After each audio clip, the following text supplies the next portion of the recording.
And get this is really rare. I don't think I've ever heard this before. He returned cash advances for book contracts he will no longer publish. So easy to become complacent, and the many blessings that we enjoy to become normalized, and like David, to show contempt to the Lord and fall down.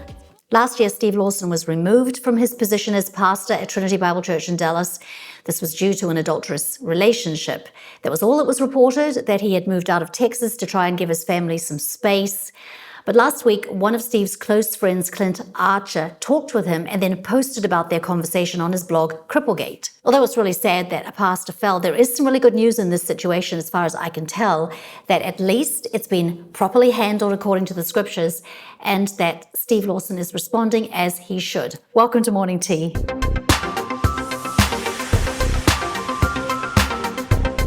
Hello, I'm Joanne, Jolee, and I'm so glad you're here. Now, in this post, Archer establishes his relationship with Lawson as a mentor, and he states how shocked and hurt and appalled he was to learn about what had happened, and he spoke about 1 Timothy 1:19, holding on to faith in a good conscience, which some have rejected and so have suffered shipwreck with regard to the faith. Shipwreck was the word Lawson used when he described how he felt, and that's when Archer decided to call him, and he said, "I listened with a lump in my throat as he poured out his heart, expressing his deep remorse, himself too choking up at times.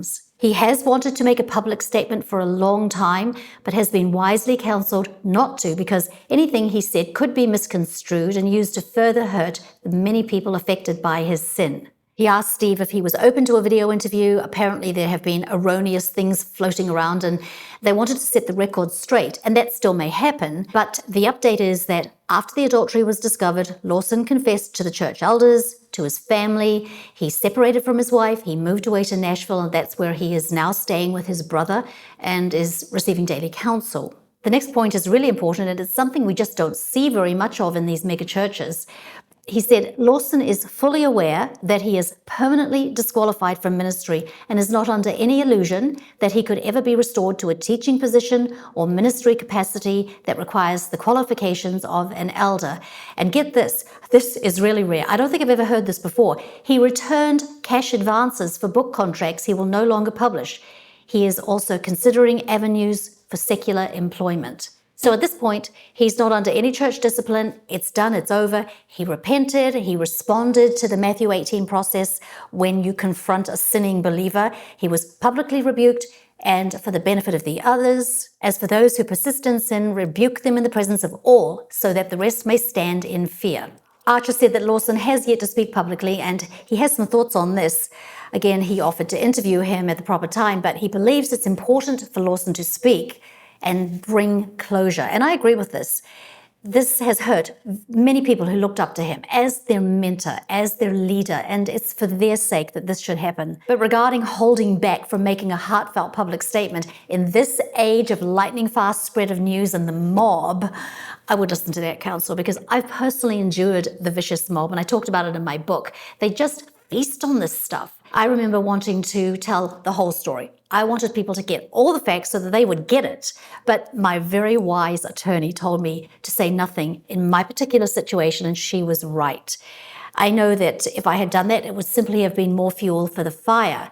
So I do believe that for Lawson to be very cautious before he comes out and speaks heartfelt, it's a really good idea to just wait for the right time. Now, some people are saying that Steve Lawson repented because he got caught, which seems to be the case, but this is how it usually goes. David did the same thing when he sinned with Bathsheba, and what mattered was that he instantly owned up. He fully repented on the spot. No denial, no blaming. When Nathan told the story of the rich man who took the only lamb of the poor man, David was furious at the injustice. And this is because David was a just man. He understood and he cared about justice. He himself, though, at this point in his life was self-deceived.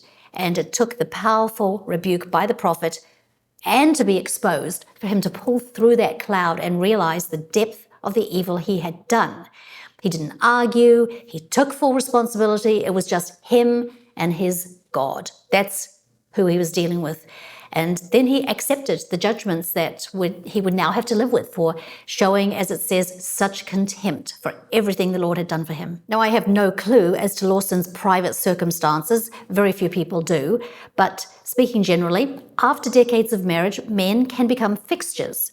They're just in their homes, going through the motions, doing all the things they're supposed to do, and their needs are not being met. Those very basic needs that men have to feel needed, to feel appreciated, and to be listened to on an emotional level, and to know that what they do is valuable and important. They then become vulnerable to other women who do notice them, and they either knowingly or unknowingly stroke that hurt.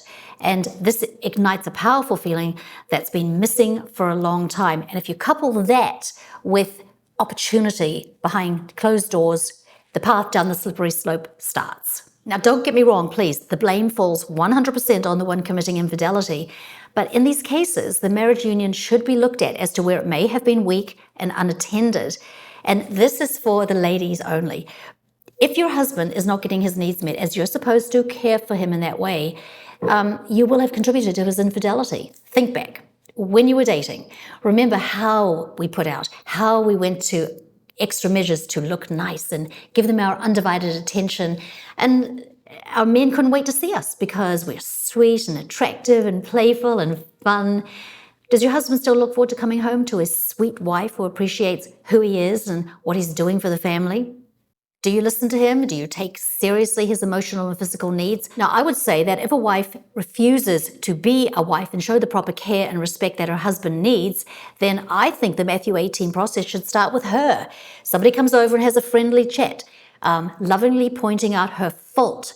And if she's resistant, then the person should return with a few others to impress upon her the danger of continuing to treat her husband poorly. Each one of you also must love his wife as he loves himself, and the wife must respect her husband. But on the other side, sadly, a man who falls and has been lying for years shows a serious lack of character and cannot be trusted, probably ever again. A marriage in that situation can be restored with forgiveness, but hard lines have to be drawn, lines that just can't be ever crossed again. And there's going to be ongoing accountability due to this weakness. I think it's similar to an alcoholic who can't be near alcohol ever again. There's just no, one small drink, it's only a little drink. No, it's a hard line. They never can touch alcohol ever again.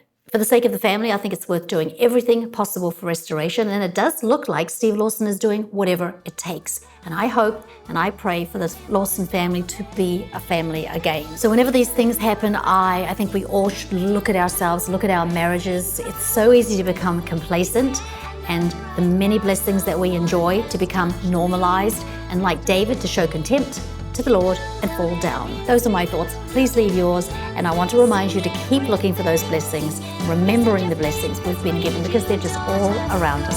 Thanks, and I'll see you next time.